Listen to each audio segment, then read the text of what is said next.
experience ko sa pagbababuyan ay parang ginawa kong libangan. Pagkagising ko sa umaga, pagkatapos kong mag-almusal o kaya magkape, punta na ako doon para tingnan kung okay sila, kung sila'y nasa magandang kalagayan o ano.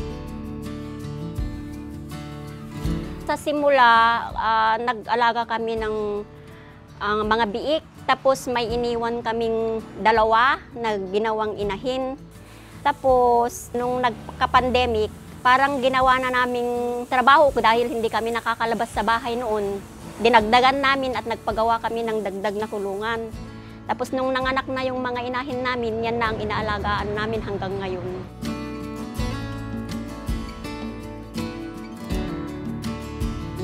Dahil sa hirap ng mga punong kahoy sa amin dito, ginamit namin yung GI pipe na para madali naming matapos yung aming kulungan. Sa bubong naman, ginamit namin yung mga punong kahoy at saka yero. Ang ginawa namin sa flooring ay yung semento. Ang ginawa namin na pakainan sa loob ay ipinagilid na lang namin yung ginawa naming pakainan para sa ganun mas madaling ibuhos yung mga pagkain nila na hindi na kami kailangang pumasok sa loob pag kami nagpapakain. Sa inuman naman ng aming mga alagang baboy ay naglaga kami ng pig drinker para magkaroon sila ng mas magandang inuman na kung kailan nila gustong uminom ay nandyan lagi yung malinis na tubig para sa kanila.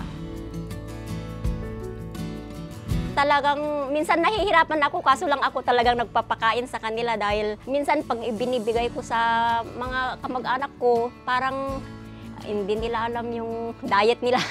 Hindi nila nakahalata kung mayroon silang may sakit o hindi kumakain. Sa akin mismo siyempre nakahalata ko yun kasi araw-araw ko silang tinitingnan. Pag maliliit pa sila, dry feeding namin. Pero pag malaki na sila, mostly yung wet na lang kasi mas makatipid ka sa feeds.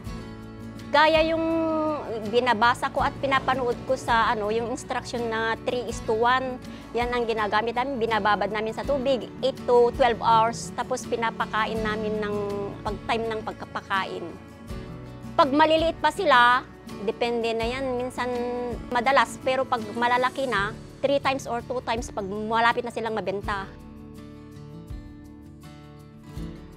Lagi kong inirekomenda sa aming mga kapitbahay kasi nga sa amin medyo malapit yung mga bahay. Minsan nagrereklamo talaga sila sa amoy. Itong PedPro talaga, may amoy din kaso lang hindi masangsang sa ilong at saka matipid talaga sa feeds. Kaya ang dami rin nagtatanong sa akin, nakikita nila yung baboy ko parang ang lalaki daw. Sabi nga nila, mapapayat daw kami yung mga baboy namin matataba. Talagang maganda yung feeds, talagang naoobserbahan kong maganda. Minsan may mga feeds ngang makuha mo, kahit maligo ka, hindi na natatanggal yung amoy. Kaso lang yung mga buyer ko, sabi nga nila sa akin, parang iba yung amoy yung feeds mo, hindi kami naaamoyan. Kaya siguro, mas maganda yung mga ingredients ng PedPro. Noong na-try ko yung ibang feeds, parang yung buyer ko, nasabi sa akin na parang makakapal daw yung taba ng baboy ko. Nagtaka ako dahil parehas lang naman ng lahi.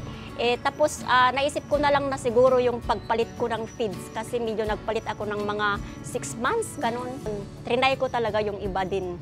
Bumalik kami dahil nga yun nga, minsan sa amoy, may nagreklamo rin sila doon sa kabila noon na parang sabi nila, bakit maliit, makunti lang yung baboy mo ngayon, auntie, parang nangangamoy noon, ang dami, hindi nangangamoy. Kaya sabi ko, siguro nga sabi ng binata ko, sabi niya yung feeds mang, kailangan bumalik ka na lang sa PedPro kasi talagang iba yung amoy. Kaya yan, bumalik kami.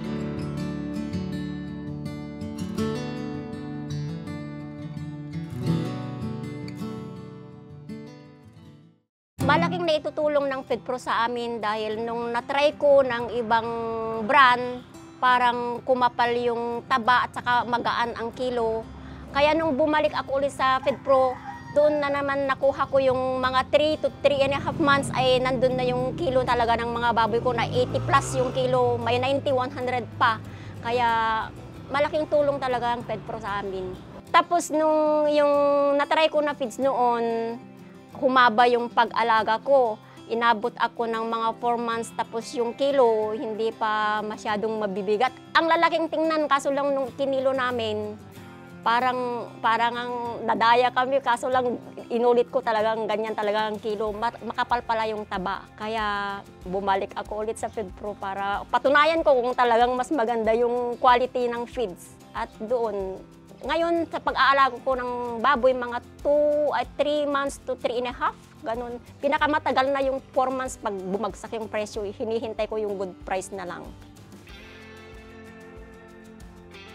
Napansin ko pa na benefit sa paggamit ng FeedPro ay yung hindi sila sakitin at hindi mo na kailangan na gagamit pa ng mga vitamin kasi parang malalakas yung mga katawan kahit papalit-palit ang panahon, hindi sila masyadong dinadapuan ng mga karaniwang sakit ng baboy.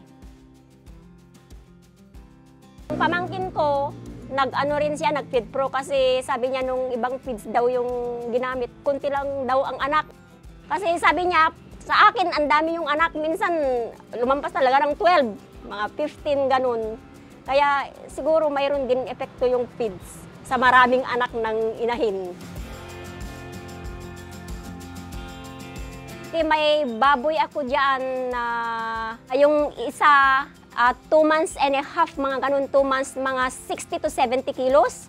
Tapos yung isa namang na mga 3 months to 3.5 ganun, nasa 8 to 90 kilos na rin sila. Pwede na silang i-dispose kung mayroon ng magandang buyer.